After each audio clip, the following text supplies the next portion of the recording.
Well, good afternoon or good day, or I'm joined by Dr. Carl Rubino today. Thank you very much for joining. Thank you very much for having me, Carl. And for people who aren't aware, Dr. Rubino is a clinical psychologist. He practices in Lanark County. Been a long-time resident and practitioner in Lanark County. His specialty, I guess, is youth in adolescence, behavioral problems, and whatever other things come up in the world of psychology. Sure. Yeah, sure. I've had the pleasure of knowing Carl for quite a number of years. Of course, adolescent behavior in psychology is a big part in our society. And it's really good to have people who understand how the human brain works and sometimes when it doesn't work. True. And help people along to resolve those difficulties. So thank you very much for joining me today. Oh, I'm quite happy to do so. Yeah. Okay. There's a couple things that I thought be interesting for the audience to hear your insights on. As somebody who is a practitioner and a clinical psychologist for adolescents, is first off is how is this COVID period of time impacting on our youth? What we know now, what we've seen now, but also maybe looking a little bit farther down the road and seeing how are these restrictions and how is this alteration of society likely to impact the youth down the road, and what we might expect from that. And then also just on a more narrowed version as well is Ontario recently announced the plan for reopening schools in a few weeks from now. I've had lots of communication with constituents about concerns, both for and against, or it covers a fairly broad spectrum of concerns that have been raised.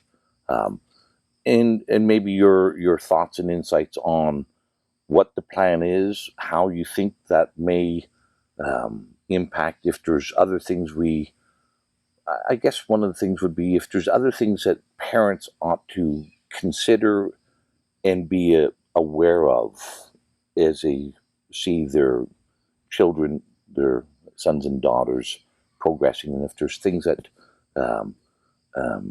telltale signs that things that might want to look out for, and head off at the pass if problems do develop. So, and of course, if there's anything else that you want to chat about, Carl. Well, in our initial conversation, I indicated to you I'm concerned about in the broad sense, the mental health status of children and youth who have now been out of the learning environment and the social environment for a long period of time, and what's to become of that.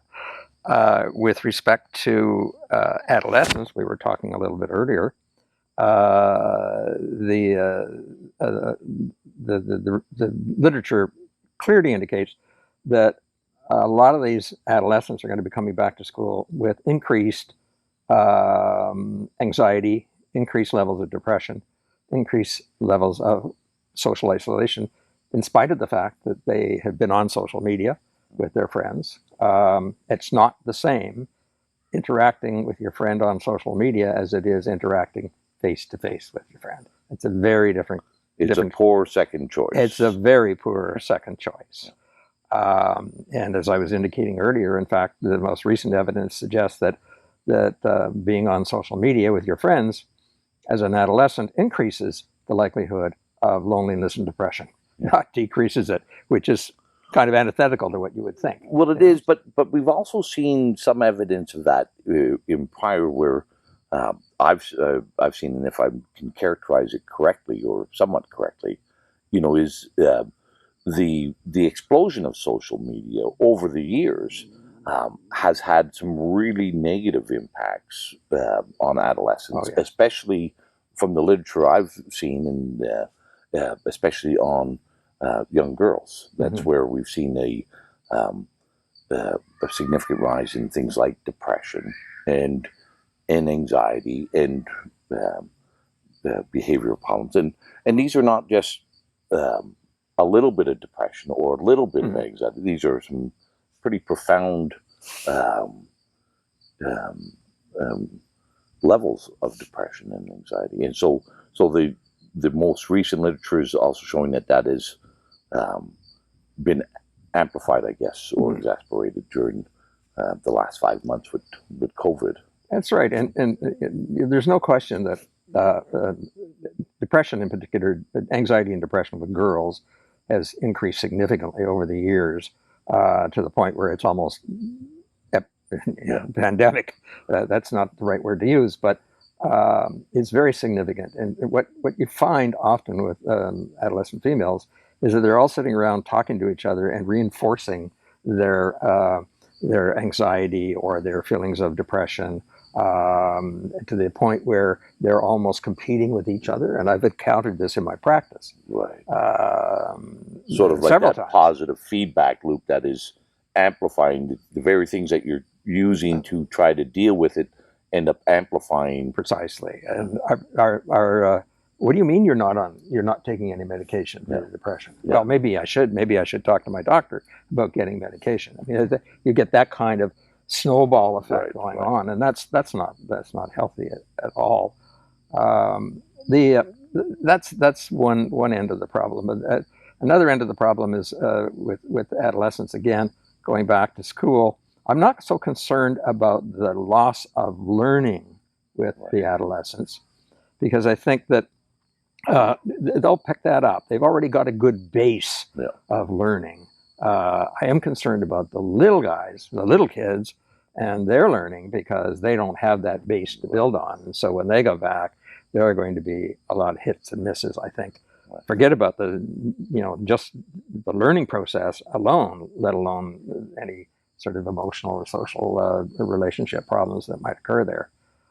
There's bound to be some. No one knows what the extent is going to be.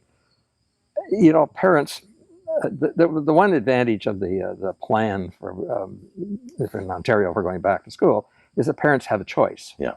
Prior to the COVID, if you didn't send your kids to school, you were in trouble, right? And so parents do have a choice, and I can see some parents saying, well, I'm going to hold off for a couple of weeks and just see what happens. And if things are settled and things are going okay, and I'm getting some feedback from my friends, then maybe I'll send my child to school at that stage of the game.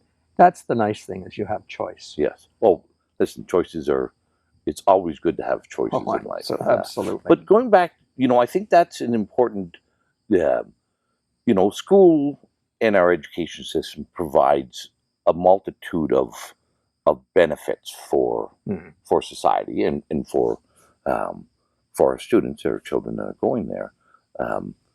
And you made the distinction that the adolescents, the ones in the older grades, have already got a good base of learning, and you're not overly concerned about the educational component, but there still is that social interaction. I know when I was a teenager in high school, very important. I think most people would say they're, and correct me if I'm wrong, but just my view of it is our high school years are our most formative is in our social interactions.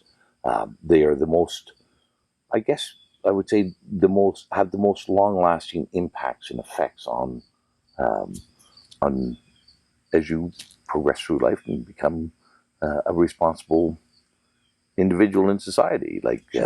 You see this with little things like, people will still remember the songs that they listened to in high school. People will still, go to school reunions. there's a whole bunch of little things there that demonstrate to me that the social interactions of high school are profoundly important to people, and how that's going to change.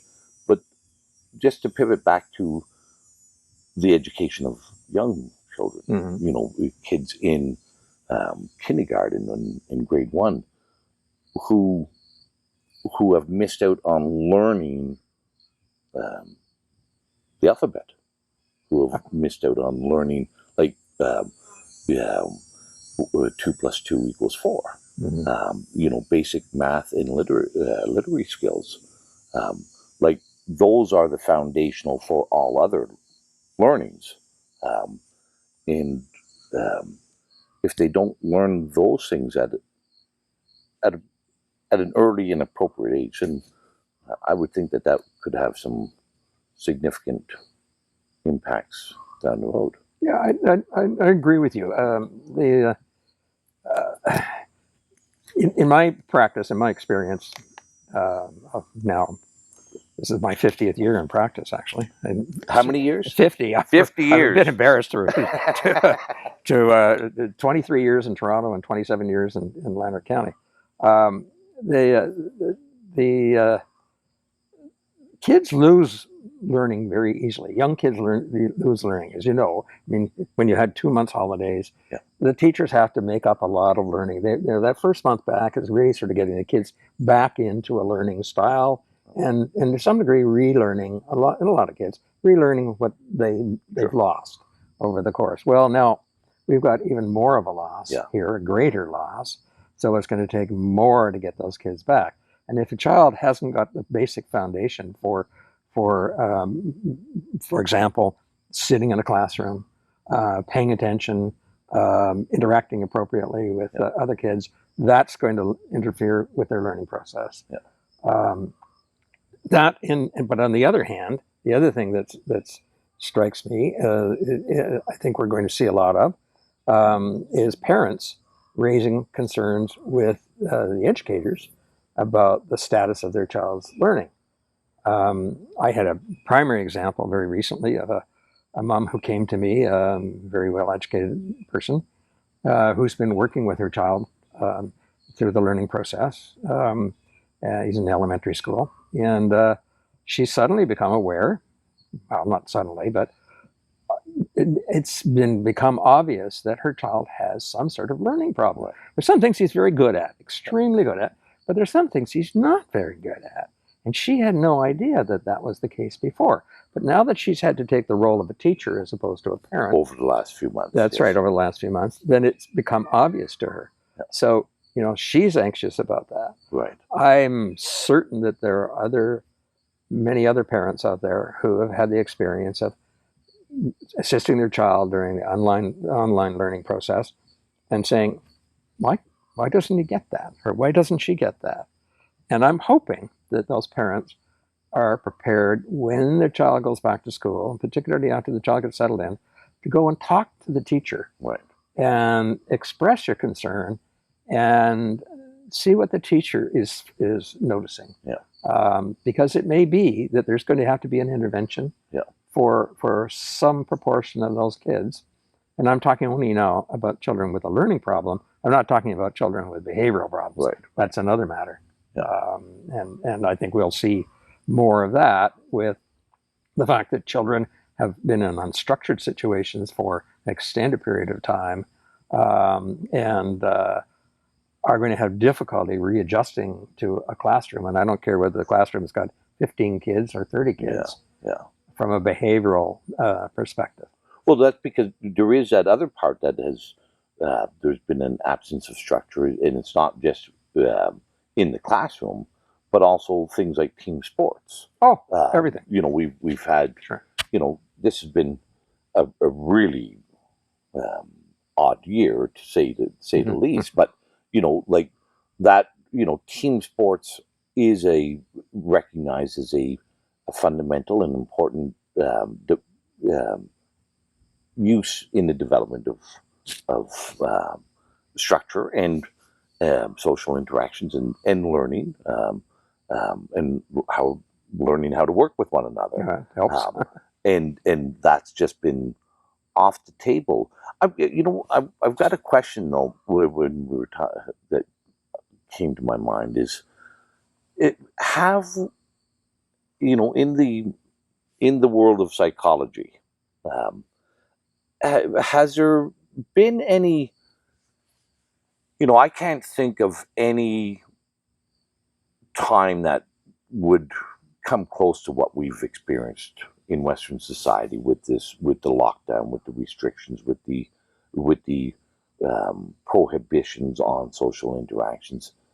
Is there any other society that we've seen historically that's been studied with psychology on on how those things impact people? Well, it's very difficult to do that kind of research in a society that's basically run by a dictator. Yeah. Where your life is absolutely controlled in every aspect of your interaction with others, your relationship with your peers. Mm-hmm.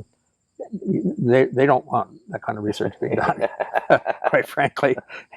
And so we don't have that comparison. We can speculate, but that's all, unfortunately, all we can do, really. Right. Just as we don't really know. I mean, I'm talking about what I think is going to be important, but I don't really know how it's going to all fall out until we get into it. No, and that's the future is unknown. Absolutely. And hopefully will always be unknown. but we have an obligation, I guess, or we have, or at least a curiosity of, what are we doing? How is it more likely to impact down the road? And what, if anything, should we be doing to minimize or mitigate those negative impacts that we think are likely down the road? And and we've seen this a little bit. I would say the first time I heard this number, I was shocked. It was a number of years ago where it came out. There was a study that came out that 1 in 5 people were suffering with mental health problems in our society. Mm-hmm. Fully 20% of society was impacted or having mental health problems. And I looked at that number, Carl, and I said, if that's true, this is at epidemic proportions. Like, and I'm not saying that it isn't true. I'm just saying, like, that's a substantial number of people who are, and I think it is true. Of course, there'll be degrees of mental health problems. I think we can all say that this period of COVID is in all likelihood going to increase that number. Oh, I don't think there's any question about that. I mean, there's research coming out right now that clearly indicates that. Which brings me to another one of my concerns. I am concerned about the learning process, obviously, but I'm also concerned about the mental health aspects of children returning to school. And it seems to me, although there's been an awful lot of talk about, and appropriately, about protecting kids so that you don't get infected, et cetera, and teachers as well, of course, and grandparents and so on. There hasn't been very much talk about what we're going to do to support the mental health needs. In fact, there's been damn little talk about that at all. And that concerns me because looking at kids going back to school, the source of support within a school or within a board is theoretically through psychological services, or outside of the board through existing children's mental health services. Well, they've been locked down, of course, as you know. And although they've been doing online therapy, I'm not a believer in online therapy and the effectiveness of it at all. I think that would be another example of a poor second choice. That's right. Poor second choice is right. So I am concerned about, I don't see in any of the board's plans any consideration of the increased needs for mental health support for children and adolescents. When I look at our own boards, or the two boards that I relate to, or primarily, they have psychological services, both of them. 90% of those psychological services are devoted to looking at kids with learning problems, identifying learning disabilities, that sort of thing.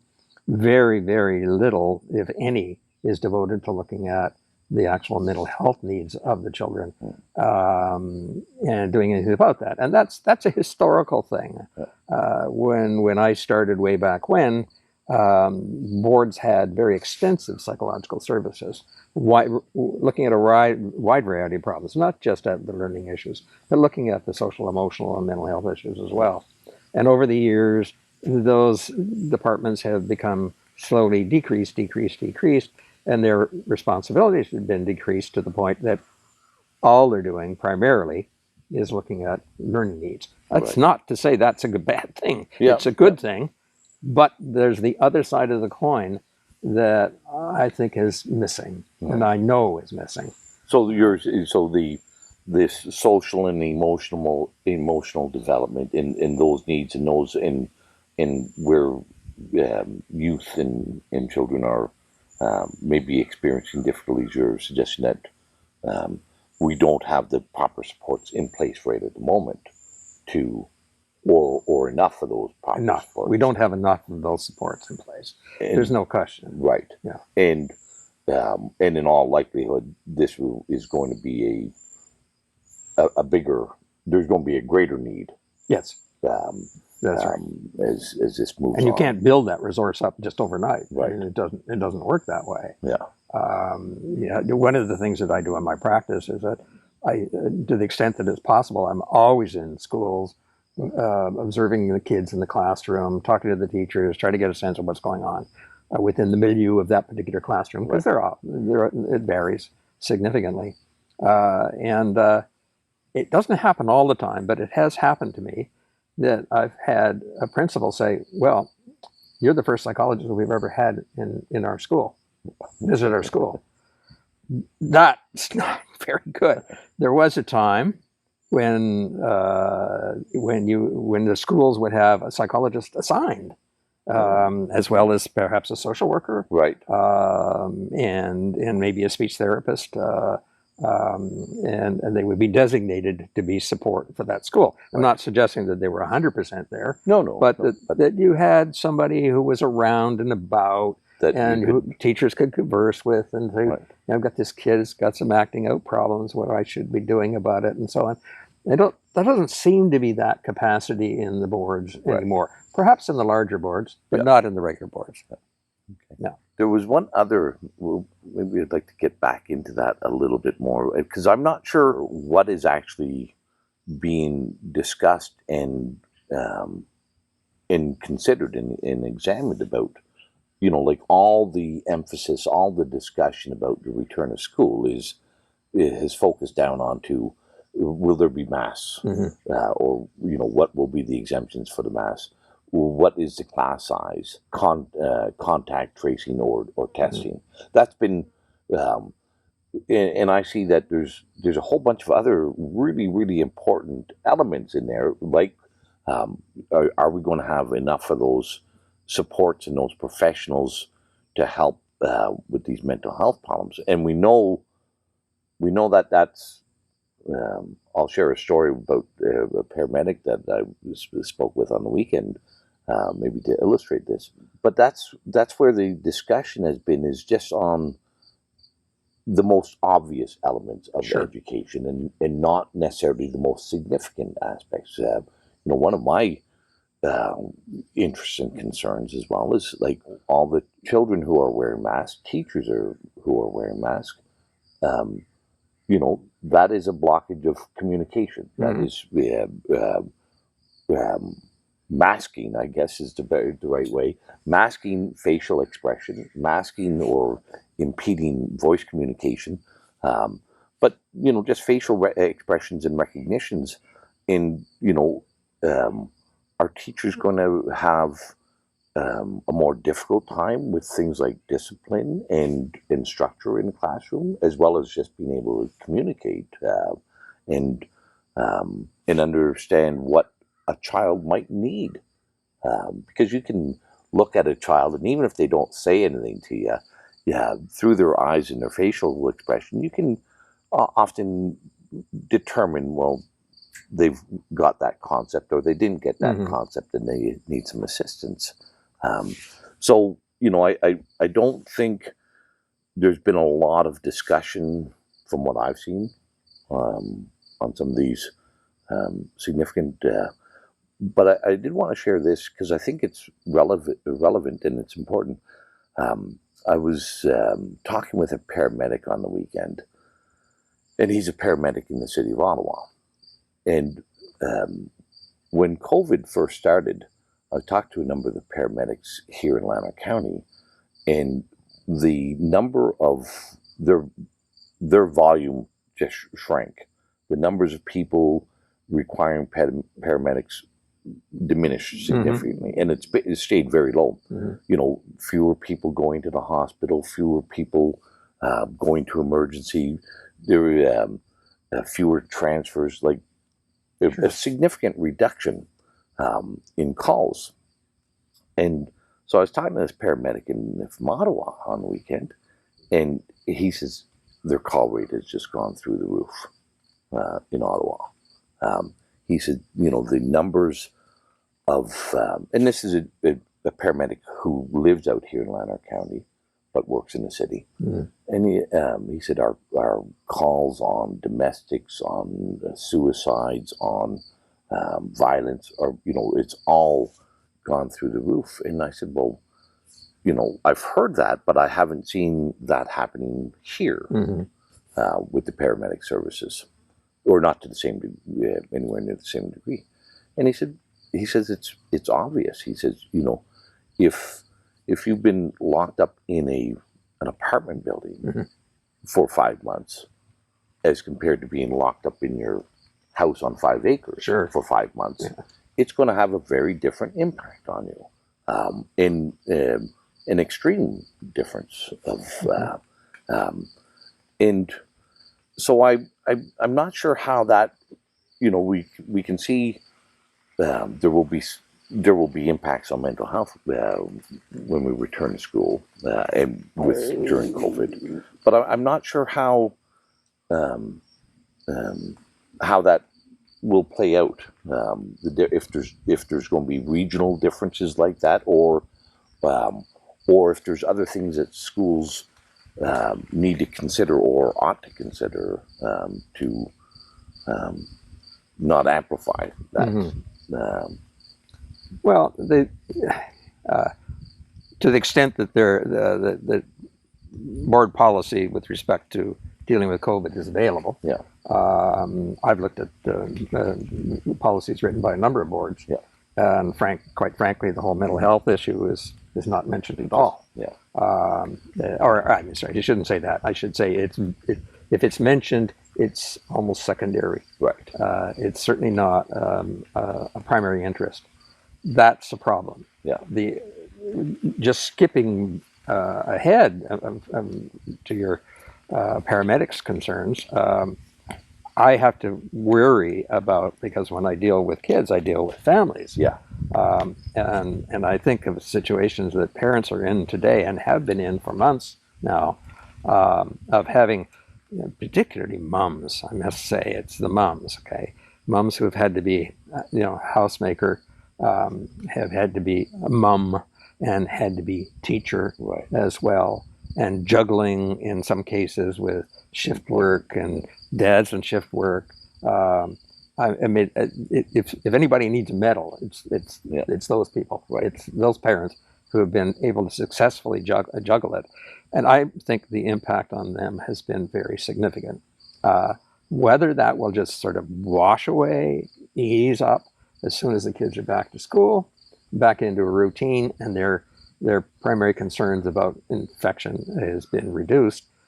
Whether that will all go away, like, I'm so glad it's over, or whether there will be some lasting impacts. I'm sure that there has been family conflict in Lander County that we have not heard about as a result of these particular factors. Yeah. Split shifts, the pressure on the family, the online learning, which has not been, in my opinion, particularly successful. As I said, I give a lot of credit to, and it's mums mainly. Yeah. Sure, there's some dads doing it, but it's mums mainly. Yeah, you should clarify that. That wasn't suggesting that there wasn't those problems happening here. Oh no, yeah. It's just that the magnitude of them in the urban areas has been far greater, I guess. You want to be living on the 13th floor, with an 8 and a 9-year-old who can't go outside, and you're trying to teach them, instruct them through using the online courses and maintain a household at the same time. Yeah. And peace in the family, so to speak. Mm-hmm. Very difficult. Very difficult. I can't. I just reflect back when I first got elected, I rented a condo on the 30th floor on Bay Street, not knowing any better, being first time elected. And okay, well, that's what people do in Toronto. And it was interesting to me. And I make this comparison between, I've got 2 young grandsons who spend a lot of time here and get to play outside and stuff. But one of my neighbors on the 30th floor on Bay Street had 2 little kids. Mm-hmm. And these are not very big apartments. And I thought at that time, Carl, like, Jesus, having 4 people in a little apartment like that would be a struggle at the best of times. That's the way I looked at it, that it would be difficult. Or more difficult than being able to open the door and say to Harlan, "Friend, get outside and go run around." And that alleviates stress on the parents being able to go outside and play and know that the kids are safe and that they can just do that. And these I'd have to. Say your characterization of moms, especially, but on families, this will have been a very difficult last 5 months. Sure has, and sure has. And I'm not sure if it's going to get better or worse at the moment. I'd like to think that it's not going to get worse. Yeah. The question is how quickly it's going to get better. When are we going to get back to normalcy? When are we going to get back to? Is it going to take the rest of September through to June for things to settle down, and then next September some things have improved from a medical perspective, and the epidemic is a little bit more controlled, but some of these other factors have fallen out and resolve themselves. Would be nice to think that a year from September, as far as kids are concerned, the world is back to normal. Right. That would be nice. Whether that's going to happen. Yeah, I don't.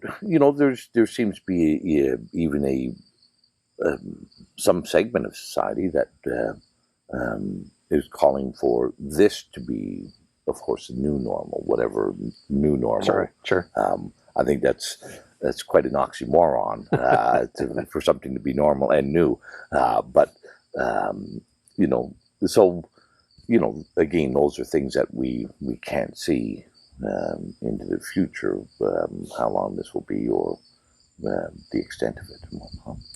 I have a lot of faith in scientific progress. I really do, and I'm not blind enough to think that we're going to come up with a cure tomorrow and it's all going to go away. I don't think that's going to happen at all. But I do think that that our scientists, and to the degree that they're working on the kinds of solutions that are necessary, will come through for us. Not 100%. That's not going to happen. No. It didn't happen with measles, and it didn't happen with. There's still the odd person that gets polio. So not everything is going to be perfectly copacetic, but and that's one of the, like, I've always had the greatest of confidence in mankind, in humanity.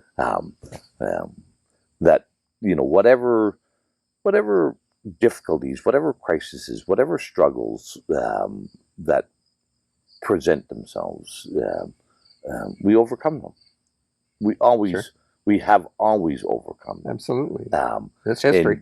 And whether it's through technology, through engineering, or collaboration and social interaction, people are pretty creative and pretty imaginative, and we're really good at solving problems. Even dictatorships get thrown over. Well, that's right. Yeah. That's the solution for them. But I see this. There's also I don't know if this is true. It's just my perception that over the course of my lifetime, we've seen, I would say, two things that cause me to be a little bit concerned and that impact my optimism, and that is, it seems to me that there is a much higher regard for not to have risk in life today than 40 years ago. Like, that risk is more of a risk is unwelcome. It's and it should be averted much more so than in the past. And also, it seems to me that we're willing to attribute the greatest alarm to a challenge or a concern or a crisis. Like, it seems like we've lost some perspective, that maybe I could say it like this, is whatever the crisis is, we look at it in its worst catastrophic form more than a more measured potential risk. Resiliency. I mean, somewhere along the line, a lot of that has been lost. I mean, I can think of my personal situation growing up in Perth as a kid. My parents and all the other parents on the block would turf the kids out after they got home from school, and they'd say, when the lights come on, you come home. Right. Okay? And that was it. And then we did our thing. Yeah.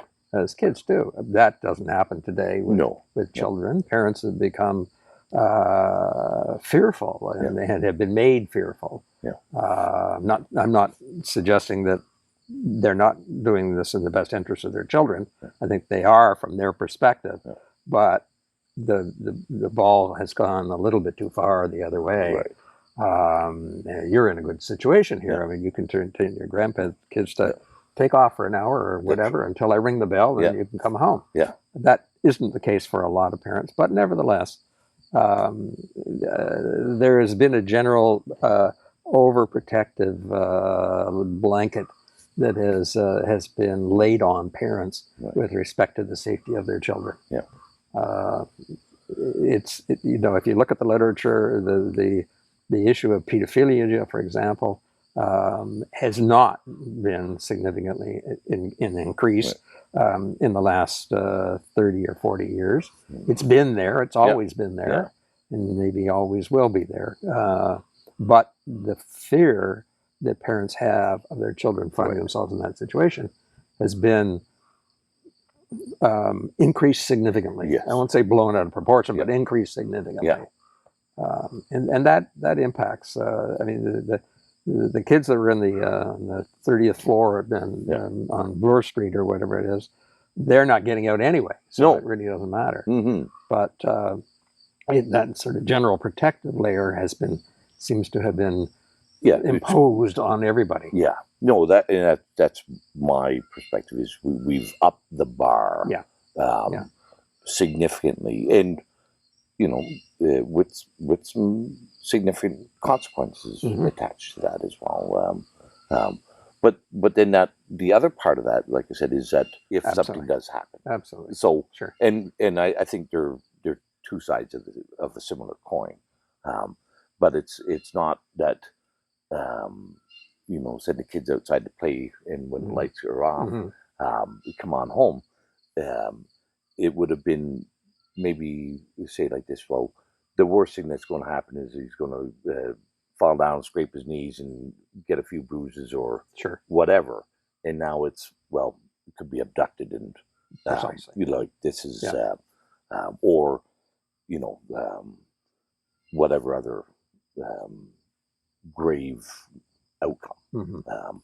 And that's where I see we're, you know, that those two things are impacting on our ability to deal with COVID as well.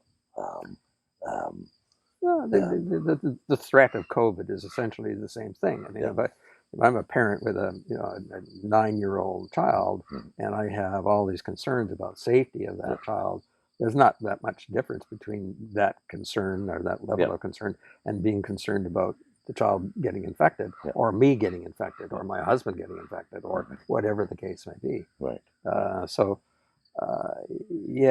There's elements of that. There's no question in there. Well, maybe if I could just one other thing, and even though that your specialty is youth and adolescence, Carl, one of the things that I've noticed over the last 5 months is some very general, broad changes in interactions between all people. And if you've got any, can share any thoughts or insights on this, like I've seen a much greater degree of people wanting to snitch on people if they see a potential offense. You know, this started very early in COVID, of people calling my office, saying, you know, our neighbor, you know, I saw my neighbor talking with 3 feet away from another person. Sure. And, you know, or I saw this business had their door open and they shouldn't have had the door open, or, you know, one of the worst one of the ones was, you know, somebody contacted because they saw 3 girls walking together that weren't social distancing. And this was unique, you know, people thinking that it was the legislative office was the place to go. The place to go. Well, I guess first I would say is to be concerned to that degree that you want to interfere or somehow prevent this perceived offense from happening. Second, because I talked to some of these people, and I was not the only office that they called. They also called the town bylaw. They also called the OPP. And it was like we have to use every availability to prevent this. Every authority. Every authority. Like you cannot. There is no authority that is not worthwhile to use. So that was, you know, one of the first things that I started seeing, and then just a general, I would have to characterize it as just a, you know, notice this very early on as well as, you know, when you go into a store, the stores that were allowed to be open, okay, because of course in the early days not all stores were allowed to be open, but it would also, you know, I'd also see it at the gas station filling up the fuel in my vehicle and stuff, that people were not as willing to engage socially with one another, that there was there were fewer smiles, there was fewer head nods and recognitions, fewer, and it was just like we have to really keep away from, you know, not just physically distance, but we have to mute our humanity to some degree. Well, I could give you a good example of that, Randy.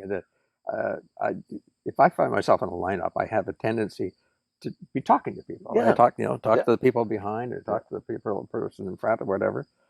And now with the COVID thing, if I happen to be out with my wife and I find myself in that situation, she's giving me heck. You shouldn't do that. You shouldn't be interacting like that. You know, wait a minute, I'm 6 feet away from them. Yeah. I've got a mask on, I'm in line at IGA or whatever it has to be.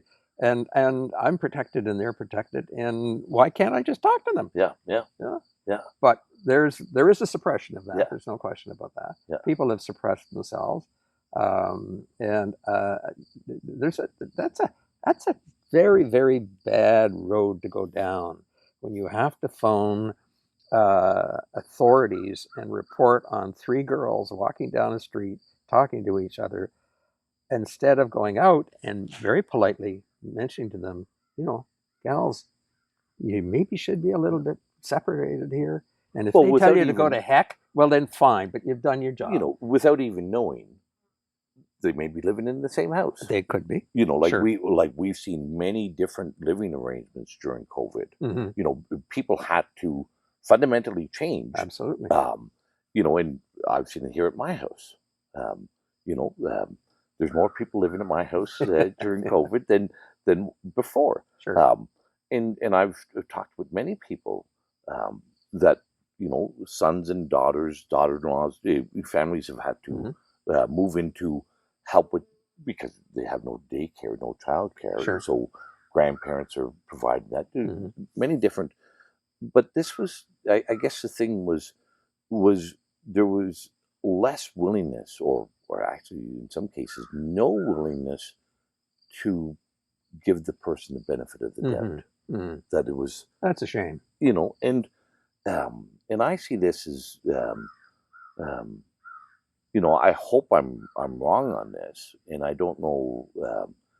Hopefully, these less desirable characteristics are dismissed down the road as well. But my concern or my fear there is that people become acclimatized to those less desirable attributes, and they take on a more normal, and that would be very sad. That would be very sad. I mean, that's the kind of thing you expect from a repressive regime. You don't expect that in a democratic society like we live in at all. People should be talking to people rather than voting the provincial representative. Well, I find it enjoyable to talk to people. Even when people have differing opinions, it's still enjoyable to talk to, and learn and gain perspective. And I just see this. I would say a fairly substantial diminishment of, or a fairly substantial suppression of these great and wonderful characteristics that we all have. You suppress social relationships. You're going to have that effect. There's no question. But on the other hand, I mean, in the initial stages of this epidemic, there really wasn't a heck of a lot of choice. Because we knew that contact was what was creating the problem. But plus there was just so many unknowns. Oh, absolutely. And unknowns, and or what turned out to be incorrect information. And conflicting and contradicting information. But yeah, one of the worst examples. I'll say this for the audience. I was talking to this young mother of 3, I believe, and no, she's not from the riding. She's from another town in Ontario, but she was walking along the shoreline of Lake Ontario. It's the town of Coburg, and she was arrested and put in jail. For somebody called, and that was a violation of the health orders. Because I guess in Coburg you're not allowed to walk on the shoreline of Lake Ontario, and actually arrested and detained for a period of time. That's ridiculous. Yeah, that's ridiculous. And I thought, well, Jesus, of course, there's all, you don't know all the details. No, of course not. But it's that's an exceptional, however you want to characterize it. That's an exceptional and an extreme response. Yes. At the very least, if it was a police officer or a bylaw officer or whatever, you might go up and explain to the person. Maybe the person didn't realize that wasn't allowed.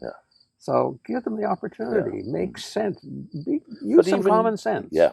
No, well, that's one, without a doubt. There's, we have prescribed a lot of outcomes which displace or subvert the practice of common sense. That's right. Without a doubt. Well, listen, Carl, I had a lovely conversation with you. Have you got any other thoughts or comments that you? Oh, I think I've shot my mouth off. No, as I said, I did. The only thing I can leave you with is that I think we should be minting medals for all the mums out there who have had to carry the burden. Well, they've had a burden. I've talked to a number of them, and it has been a hardship, without a doubt.